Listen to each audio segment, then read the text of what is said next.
ಕಿರಣ ವಿಶೇಷ ಕಾರ್ಯಕ್ರಮಕ್ಕೆ ಮತ್ತೊಮ್ಮೆ ಸ್ವಾಗತ. ವಿರಾಮಕ್ಕೂ ಮುನ್ನ ನಾವು ಗೋಕರ್ಣದ ಮಹಾಬಲೇಶ್ವರ ದೇವಸ್ಥಾನದ ಸನ್ನಿಧಿಯಲ್ಲಿದ್ವಿ. ಆ ದೇಗುಲದ ಪಕ್ಕದಲ್ಲೇ ಇರುವಂಥದ್ದು ಗೌರಿ ದೇಗುಲ. ಆಕೆಯನ್ನ ತಾಮ್ರ ಗೌರಿ ಅಂತ ಕರೆಯಲಾಗುತ್ತೆ. ಅದರಲ್ಲೂ ಬಹುಮುಖ್ಯವಾಗಿ ಇಲ್ಲಿಗೆ ಬರುವಂತಹ ಭಕ್ತಾದಿಗಳು ಅಸ್ಥಿ ವಿಸರ್ಜನೆಗೆ ತಾಮ್ರಪರ್ಣಿ ತೀರ್ಥಕ್ಕೆ ಬರ್ತಾರೆ. ಆ ತೀರ್ಥದ ಮಹತ್ವ ಜೊತೆಗೆ ತಾಮ್ರ ಗೌರಿಯ ದರ್ಶನವನ್ನ ಬನ್ನಿ ಮಾಡ್ಕೊಂಬರೋಣ.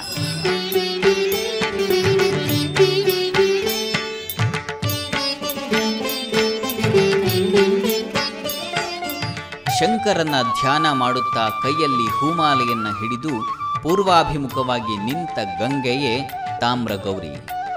ಆಶ್ವೀಜ ಶುದ್ಧ ಚತುರ್ದಶಿಯಂದು ಸ್ವಾತಿ ನಕ್ಷತ್ರದಲ್ಲಿ ಈ ಗಂಗೆಯನ್ನು ಶಿವನು ವರಿಸಿದನಂತೆ. ಅದೇ ಗಂಗೆಯೇ ಇಲ್ಲಿ ನೆಲೆಸಿರುವುದು. ಸರ್ವಮಂಗಲಮಾಂಗಲ್ಯೇ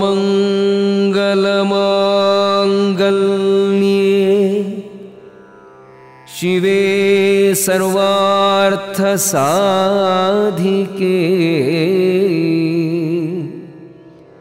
ಶರಣ್ಯೇ ತ್ರ್ಯಂಬಕೆ ದೇವಿ ನಾರಾಯಣಿ ನಮೋಸ್ತುತೇ.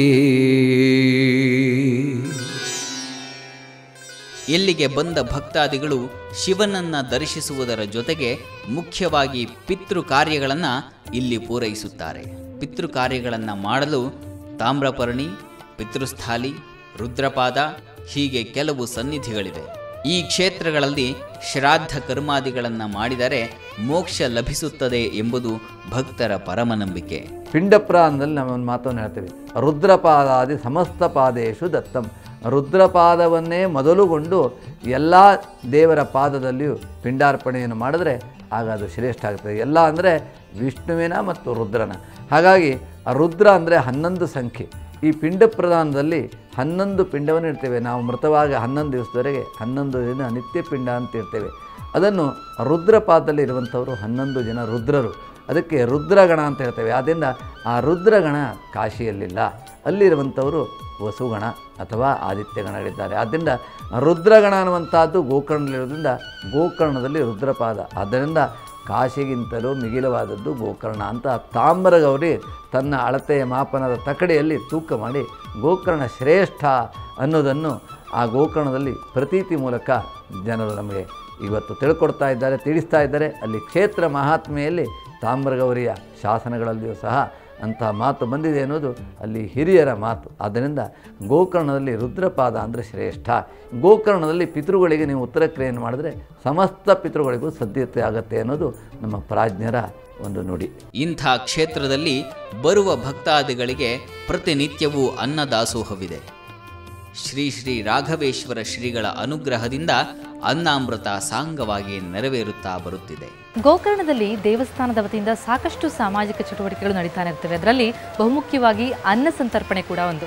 ಈಗ ನಾವು ಭೋಜನ ಶಾಲೆಯಲ್ಲಿದ್ದೇವೆ. ಇದ್ರ ಬಗ್ಗೆ ಮಾಹಿತಿನ ಒದಗಿಸಿಕೊಡಲಿಕ್ಕೆ ಇಲ್ಲಿನ ಮೇಲ್ವಿಚಾರಕರಾದಂತಹ ರಮೇಶ್ ಭಟ್ರು ನಮ್ಮ ಜೊತೆ ಇದ್ದಾರೆ. ಭಟ್ರೆ, ಕಾರ್ಯಕ್ರಮಕ್ಕೆ ಸ್ವಾಗತ. ಸೊ ನೀವು ನಿಮ್ಮ ಭೋಜನ ಶಾಲೆಯಲ್ಲಿ ಎಷ್ಟು ವರ್ಷಗಳಿಂದ ಈ ರೀತಿ ಅನ್ನ ಸಂತರ್ಪಣೆ ನೆರವೇರ್ತಾ ಇದೆ? 5 ವರ್ಷದಿಂದ ನಿರಂತರವಾಗಿ ಅನ್ನ ಸಂತರ್ಪಣೆಯಲ್ಲಿ ನಡೀತಾ ಇದೆ. ಓಕೆ. ದಿನನಿತ್ಯ ಎಷ್ಟು ಜನರಿಗೆ ಇಲ್ಲಿ ಅಡುಗೆ ಆಗುತ್ತೆ ಅಂತ? ದಿನನಿತ್ಯ ಸಾಮಾನ್ಯವಾಗಿ ಈಗ ಸ್ವಲ್ಪ ಮಳೆಗಾಲ ಸ್ವಲ್ಪ ಕಡಿಮೆ ಇದೆ. ಉಳಿದ ಬೇಸಿಗೆ ಅಕ್ಟೋಬರ್ದಿಂದ ಸಾಮಾನ್ಯ ಏಪ್ರಿಲ್ವರೆಗೆ ಸಾಮಾನ್ಯ 4 ರಿಂದ 5 ಸಾವಿರ ಮಂದಿ ನಿರಂತರವಾಗಿ ಇಲ್ಲಿ ಪ್ರಸಾದ ಭೋಜನವನ್ನು ಮಾಡ್ತಾರೆ. ಅದರಲ್ಲಿ ನೀವು ಮಧ್ಯಾಹ್ನದ ಊಟ ಮಾತ್ರ ಅಥವಾ ರಾತ್ರಿ ಭೋಜನ ಕೂಡ ಇದೆಯಾ, ಹೇಗೆ? ಈಗ ಒಂದು 8 ತಿಂಗಳ ಈ ಕಡೆಯಿಂದ ಶ್ರೀ ಸಂಸ್ಥಾನ ರಾಘವೇಶ್ವರ ಭಾರತೀಯ ಸ್ವಾಮಿಗಳ ಸಂಕಲ್ಪ, ಅವರು ರಾತ್ರಿ ಊಟವನ್ನು ಕೊಡಬೇಕಂತ ಅವರ ಸಂಕಲ್ಪ ಇತ್ತು.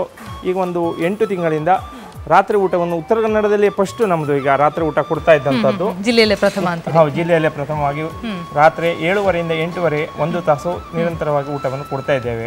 ಸೊ ಭೋಜನ ವ್ಯವಸ್ಥೆಯಲ್ಲಿ ನೀವು ನಿರಂತರವಾಗಿ ದುಡಿದಿರ್ತೀರಿ. ನಿಮ್ಮ ಜೊತೆ ಎಷ್ಟು ಜನ ಇದ್ದಾರೆ ನಿಮ್ಮ ಟೀಮ್ನಲ್ಲಿ? ನಮ್ಮ ಜೊತೆ ನನ್ನ ಹಿಡಿದು 3 ಮಂದಿಯಷ್ಟು ಅಡಿಗೆಯವರು, ನಂತರ 10 ಮಂದಿ ಬಡಿಸಲಿಕ್ಕೆ, ಮತ್ತು 13 ಮಂದಿ ಲೇಬರ್ಸ್ ಇದ್ದಾರೆ ಕ್ಲೀನ್ ಮಾಡಲಿಕ್ಕೆ 13 ಮಂದಿ. ಸಾಕಷ್ಟು ಹೆಚ್ಚಿನ ಪ್ರಮಾಣದಲ್ಲಿ ಅಡುಗೆ ತಯಾರಾಗುವ ಈ ಅನ್ನಶಾಲೆಯಲ್ಲಿ ಒಂದು ದಿನಕ್ಕೆ ಬೇಕಾಗುವ ದಿನಸಿ ಪಟ್ಟಿ ಹೀಗಿದೆ ನೋಡಿ. ಅಕ್ಕಿ 8 ಕ್ವಿಂಟಾಲ್, ಬೇಳೆ 75 kg, ತರಕಾರಿ 3 ಕ್ವಿಂಟಾಲ್, ಹುಣಸೆಹಣ್ಣು 5 kg, ಉಪ್ಪು 20 kg, ತೆಂಗಿನಕಾಯಿ 150, ಸಾಂಬಾರು ಮಸಾಲೆ 5 kg, ಸಕ್ಕರೆ 2 ಕ್ವಿಂಟಾಲ್, ರವೆ 60 kg, ತುಪ್ಪ 45 kg. ಹೀಗೆ ಬಹು ಪ್ರಮಾಣದಲ್ಲಿ ದಿನಸಿಗಳು ಪೂರೈಕೆಯಾಗಬೇಕು.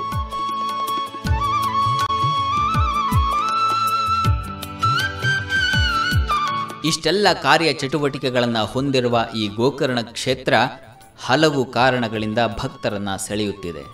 ಮುಖ್ಯವಾಗಿ ಆತ್ಮಲಿಂಗ ಸ್ವರೂಪದ ಪರಶಿವ ಇಲ್ಲಿ ಭಕ್ತರ ಇಷ್ಟಾರ್ಥಗಳನ್ನು ಪೂರೈಸುತ್ತಾನೆ. ತ್ರಿದಳಂ ತ್ರಿಗುಣಾಕಾರಂ ತ್ರಿನೇತ್ರಂಚ ತ್ರಿಯಾಯುಧಂ ತ್ರಿಜನ್ಮ ಪಾಪ ಸಂಹಾರಂ ಏಕಬಿಲ್ವಂ ಶಿವಾರ್ಪಣಂ. ಶಿವನ ಆತ್ಮಲಿಂಗವನ್ನ ಪ್ರತಿಷ್ಠಾಪಿಸಿದಂತಹ ಪ್ರಮುಖ ಸನ್ನಿಧಿ ಗೋಕರ್ಣವನ್ನ ವೀಕ್ಷಿಸಿದಾಯಿತು, ಅದರ ಮಹತ್ವವನ್ನ ಕೂಡ ತಿಳಿದುಕೊಂಡಿದ್ದಾಯಿತು. ಬರೀ ಗೋಕರ್ಣ ಅಷ್ಟೇ ಅಲ್ಲ, ಪಂಚಕ್ಷೇತ್ರದಲ್ಲಿ ಇನ್ನೂ 4 ಪ್ರಮುಖ ಕ್ಷೇತ್ರಗಳನ್ನ ವೀಕ್ಷಿಸೋದು ಬಾಕಿ ಇದೆ. ಅದೆಲ್ಲದರ ಮಾಹಿತಿಯೊಂದಿಗೆ ಅಲ್ಲಿಗೆ ಭೇಟಿ ಕೊಡೋಣ ಮತ್ತೆ ಮುಂದಿನ ವಾರ ಹುಡಿಯ ನೋಡಿರಣ ಕಾರ್ಯಕ್ರಮದಲ್ಲಿ. ಅಲ್ಲಿಯವರೆಗೂ ನೇರ, ದಿಟ್ಟ, ನಿರಂತರ ಸುದ್ದಿಗಾಗಿ ನೋಡ್ತಾ ಇರಿ ಸುವರ್ಣ ನ್ಯೂಸ್.